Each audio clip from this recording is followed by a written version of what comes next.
Hello बच्चों, प्रेम विद्या मंदिर Hindi high school से मैं किशोर सर आज 11th स्टैंडर्ड माफ़ कीजिए 12th स्टैंडर्ड के लिए अकाउंट्स जो है उसका सेकंड पार्ट का फर्स्ट चैप्टर लेके आया हूँ, जिसमें हम लोग ने 1 से लेकर 7 टॉपिक जो है वो पहले से पढ़ लिए। आज हम आएंगे टॉपिक नंबर 8 जो ये है कि शेयर पूंजी के संबंधित व्यवहारों और उनके हिसाबी असर, share capital transactions and it's accounting effects. तो इसमें पहला कि शेयर आवेदन के समय जब कंपनी के आवेदन के साथ रकम मिले तब हमारी पहली रोजनामचा होता है बैंक खाता उधार शेयर आवेदन खाते का। दूसरा, निर्गमित की गई शेयर की अपेक्षा अधिक शेयर के लिए आवेदन पत्र मिले और अतिरिक्त शेयर आवेदकों को रकम वापस लौटाने की बारी आए तब आमदन होती है शेयर आवेदन खाता उधार बैंक खाते का। तीसरा, जब कंपनी के बोर्ड ऑफ डायरेक्टर की सम्मति से शेयर का वितरण निश्चित हो जाने के बाद स्वीकृत इन शेयर पर की आवेदन की रकम शेयर पूंजी खाते ले जाई जाए तब शेयर आवेदन खाता उधार शेयर पूंजी खाते का। और उसके बाद हम बात करते हैं शेयर आवंटन की। चौथा, कंपनी द्वारा किए शेयर स्वीकृत किए गए हो वे आवेदन कंपनी के शेयर होल्डर शेयर धारक बनते हैं। शेयर धारकों के पास से जब शेयर आवंटन के समय रकम मंगाई जाए तो एंट्री होती है शेयर आवंटन खाता उधार शेयर पूंजी खाते का। पांचवा, आवंटन के समय रकम मंगाई लेनी रकम मिले तब बैंक खाता उधार शेयर आवंटन खाते का। और उसके बाद शेयर प्रथम हफ्ता या मांग के समय।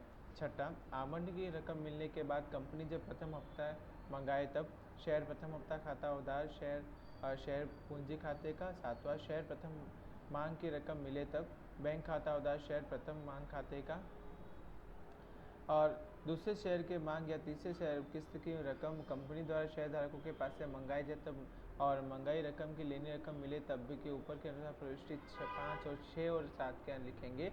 इस प्रविष्टि के शेयर प्रथम मांग के स्थान पर शेयर दूसरी मांग या शेयर तीसरी मांग या अंतिम मांग लिखेंगे। उदाहरण नंबर 1 समझाता हूँ बच्चों। शैलजा कंपनी लिमिटेड की तारीख ₹10 के कैसे 2,40,000 इक्विटी अंश निर्गमित किए जिन पर निम्नानुसार रकम मंगाई गई। आवेदन के समय प्रति शेयर ₹3, आवंटन के समय 3, प्रथम मांग के समय 2 और अंतिम मांग के समय 2। आवंटन के समय और मांग के समय मंगाई गई रकमें समय समय संपूर्ण मिल गई थी। सभी शेयरों के लिए आवेदन पत्र मिले। कंपनी की बही में उपयुक्त व्यवहारों की प्रविष्टियां रोजनामचा लिखिए। और इक्विटी शेयर खाता, शेयर पूंजी खाता और इक्विटी शेयर आवेदन खाता, इक्विटी शेयर आवंटन खाता, इक्विटी शेयर प्रथम मांग खाता और इक्विटी शेयर अंतिम मांग खाता भी तैयार कीजिए। यह है बैंक खाता उधार इक्विटी शेयर आवेदन खाते का 7,20,000। ये कैसे आया? 2,40,000 गुणा 3। इक्विटी शेयर आवेदन खाता उधार इक्विटी शेयर पूंजी खाते का स्वीकृत किए गए शेयरों को शेयर पूंजी खाते ले जाना। इक्विटी शेयर आवंटन खाता उधार इक्विटी शेयर पूंजी खाते का 2,40,000 गुणा 3। बैंक खाता उधार इक्विटी शेयर आवंटन खाते का 7,20,000 ऊपर के अनुसार अमाउंट आएगी। पांचवी एंट्री होगी इक्विटी शेयर प्रथम मांग खाता उधार इक्विटी शेयर पूंजी खाते का 2,40,000 गुणा 2। और 6 नंबर एंट्री जब पैसे मिल जाते हैं प्रथम मांग के तो बैंक खाता उधार इक्विटी शेयर प्रथम मांग खाते का। 7वीं एंट्री होगी इक्विटी शेयर अंतिम मांग खाता उधार 2,40,000 गुणा अंतिम मांग की रकम जो है वो ₹2 है। इक्विटी शेयर अंतिम मांग खाता उधार इक्विटी शेयर पूंजी खाते का। और अंत में होगी बैंक खाता उधार इक्विटी शेयर अंतिम मांग खाते का। इस प्रकार से आपका एक खाता कंप्लीट हुआ। और बच्चों अब उसके बाद हमको इक्विटी शेयर पूंजी खाता बनाना। तो पूंजी खाता बच्चों आपको दिख रहा होगा। आपने दूसरी एंट्री में इसको जमा किया, तीसरी एंट्री में उसको जमा किया। जब जमा करते हैं तो उसकी खतौनी ऐसी होती है। इक्विटी शेयर पूंजी खाते के जमा पक्ष में आपको 2, 3, 5 और 7 तारीख को लिखना है। इक्विटी शेयर आवेदन खाता, आवंटन खाता, प्रथम मांग खाता और अंतिम मांग खाता। टोटल होता है 24 लाख और 24 लाख हम शेष आगे ले गए लिखेंगे। अगर हम इक्विटी शेयर आवेदन खाता बनाते हैं तो उधार पक्ष में लिखेंगे इक्विटी शेयर पूंजी खाता और जमा पक्ष में लिखेंगे बैंक खाता। इस प्रकार से दोनों का टोटल जो है समान प्राप्त हो जाएगा। ठीक है बच्चों, दूसरा एग्जाम्पल देखते हैं। एक लिमिटेड कंपनी ने अपनी अधिकृत पूंजी ₹10 की एक ऐसे 25 लाख इक्विटी शेयर की रखी थी। कंपनी ने 20 लाख इक्विटी शेयर आम जनता के लिए निर्गमित किए। कंपनी को सार्वजनिक अभियान द्वारा 19 लाख इक्विटी शेयर के लिए आवेदन पत्र मिले थे। कंपनी द्वारा इन शेयरों पर प्रति शेयर कुल ₹8 मंगाए गए थे।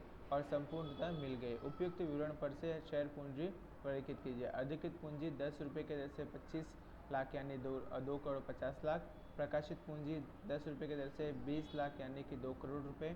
आवधिक पूंजी आपकी 10 रुपये के हिसाब से 19 लाख माने 1 करोड़ 90 लाख रुपए। और मंगाई गई वसूलाई पूंजी 10 रुपये के एक से 19 लाख। इक्विटी शेयर पर 8 रुपये मंगाई गई वसूलाई पूंजी यानी 1 करोड़ 52 लाख रुपए। अब है अप्राप्त मांग। जब कंपनी शेयरधारकों के पास से आवंटन या मांग किस्त की रकम मंगाए, तब यदि कोई शेयरधारक ये रकम समय से न चुकाए, तब यह नहीं चुकाई रकम को मिलना बाकी हफ्ता या अप्राप्त मांग कहते हैं। इस संजोगों में अप्राप्त मांग के संदर्भ में दो तरह से असर दी जाती है। अप्राप्त मांग खाता उपस्थित किए बिना। इस स्थिति में अप्राप्त मांग खाता उपस्थित किए नहीं किया जाता है। कंपनी द्वारा संबंधित मांग मंगाई जाए, तब जिनकी रकम शेयरधारकों के पास से मिलती है उतनी ही रकम बैंक खाते उधार करके संबंधित मांग खाते जमा की जाती है, जिसमें नहीं चुकाई रकम की मांग की रकम जितनी ही उधार बाकी संबंधित मांग खाते ही रहेगी। जब भविष्य में शेयरधारकों के द्वारा बाकी रकम मांग की रकम चुकाई जाएगी, तब बैंक खाता उधार करके संबंधित मांग खाते जमा किया जाएगा। दूसरी एंट्री होती है अप्राप्त मांग खाता उपस्थित किया जाए तब।